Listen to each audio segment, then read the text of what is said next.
There is a new move to recall Chicago Mayor Brandon Johnson. The first attempt, you may remember, came from a Chicago resident, an average citizen. But this next one comes from Springfield. NBC5's Chula Vajahusky got the mayor's reaction to this today. An overnight shooting has left 2 people dead. There's another individual hurt. Asal is at the scene. Asal resides. She's at Broadway near Rosemont Avenue, gathering all the details for us as everything unfolds. Asal. And we are back, y'all. Thank you for watching today. Go ahead and hit that like button, my people. You know that it helps us out a ton. And of course it helps you because it helps us keep bringing you this outstanding content. And for all my moms and mothers out there, aunts, grandmothers, everybody who has taken care of a child, I want to say happy Mother's Day to all of you. I hope that you enjoy it.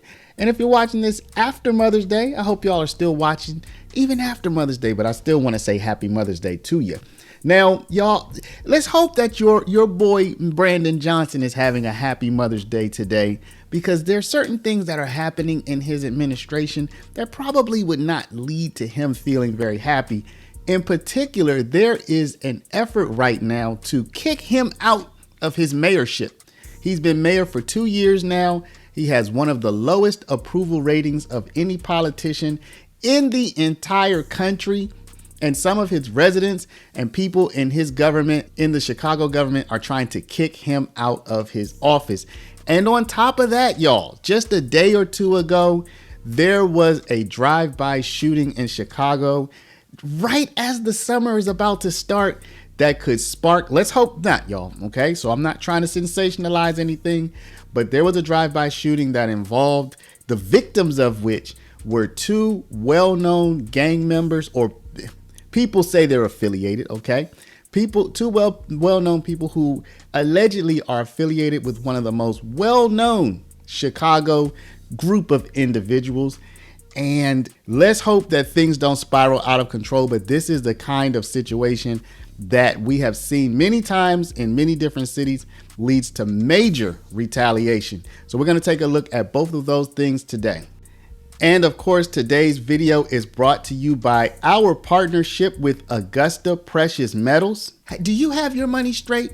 Y'all already know where I'm going. If you are a person with $50,000 to $100,000 or more in your IRA or retirement account, particularly if you're nearing retirement age, but at any age, you should look into securing at least part of that with gold, which historically tends to resist ups and downs in the market.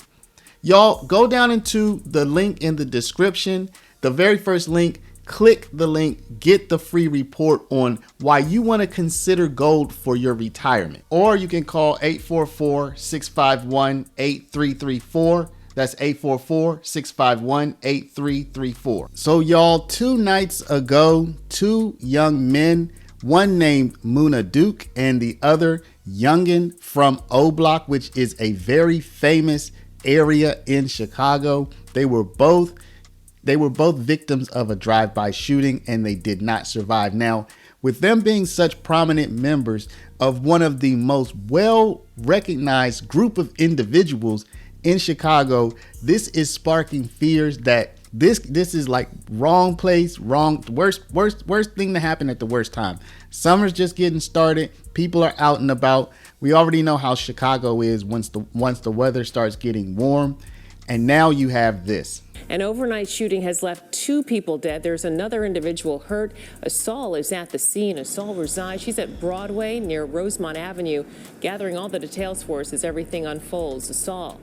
Yeah, Suzanne, we just watched police pick up dozens of evidence markers before they cleaned the scene here, and the fire department just showed up. They are washing off the sidewalk, as we see them often do after crime scenes are cleared up. We heard on police scanner radio that the shooting happened at this place called Pork Chop right here. Online it says they're a restaurant and jazz lounge. We're told the victims were standing right here on the sidewalk when someone drove by and started shooting. Take a look at this this video we have of the scene, at least 40 evidence markers on the street here in the shooting's aftermath. Police say gunshots rang out just before 1:30 this morning. This is on Broadway between Devon and Rosemont Avenue. Right now, police say they don't know what led up to this shooting. When they arrived, they say they found 3 people shot, and none of the victims could give them any information. We're told a 28-year-old and a 31-year-old man were both shot and pronounced dead at nearby hospitals. A 36-year-old man was also shot and taken to Evanston Hospital, where he was in fair condition at last check. You guys are getting a person shot in the 24th District, Broadway and Rosemont and Broadway. Caller says a male shot in the back. Offenders ran away. Caller says that the shooting was at the club Pork Chop. And Suzanne, we heard on police scanner radio that the shooter was captured on City Pod cameras and was possibly driving a stolen car. Detectives still looking for that suspect this morning. They say so far they've made no arrests. I'm live in Edgewater. Asal Rezai, CBS News, Chicago. All right, so this is a tragic situation. Definitely condolences to their families. Always sad to hear when young life is taken. Any life that's taken for that matter. But let's ask this question. Who do we have at the helm in Chicago steering the ship to try to make sure that this does not spiral out of control, to try to make sure that calmer heads prevail, to try to bring the temperature down and make sure that things just don't get out of hand? Who do we have? Do we have a strong leader? Do we have somebody that has the public trust? Do we have somebody whose past actions has engendered a very high rating of approval?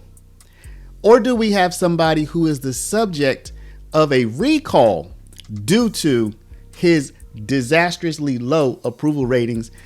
Well, let's take a look.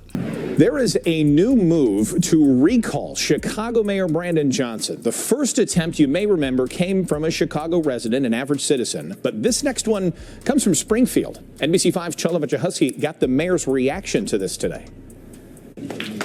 As he joined a cavalcade of public officials welcoming a $1.9 billion federal investment in the CTA's Red Line extension, Mayor Brandon Johnson brushed off what have been increasing calls for him to be recalled. As far as, people introducing legislation, that's their job to do that. Late Thursday night, Representatives Anthony DeLuca and LaShawn Ford introduced HB 1084, calling for a clear and effective process to conduct recall elections in cities like Chicago. People are asking for it. It's not something that I thought of myself.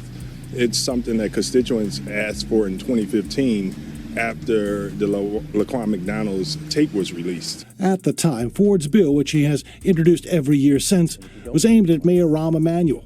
There is already a grassroots effort underway to collect the more than 56,000 signatures necessary to force a recall.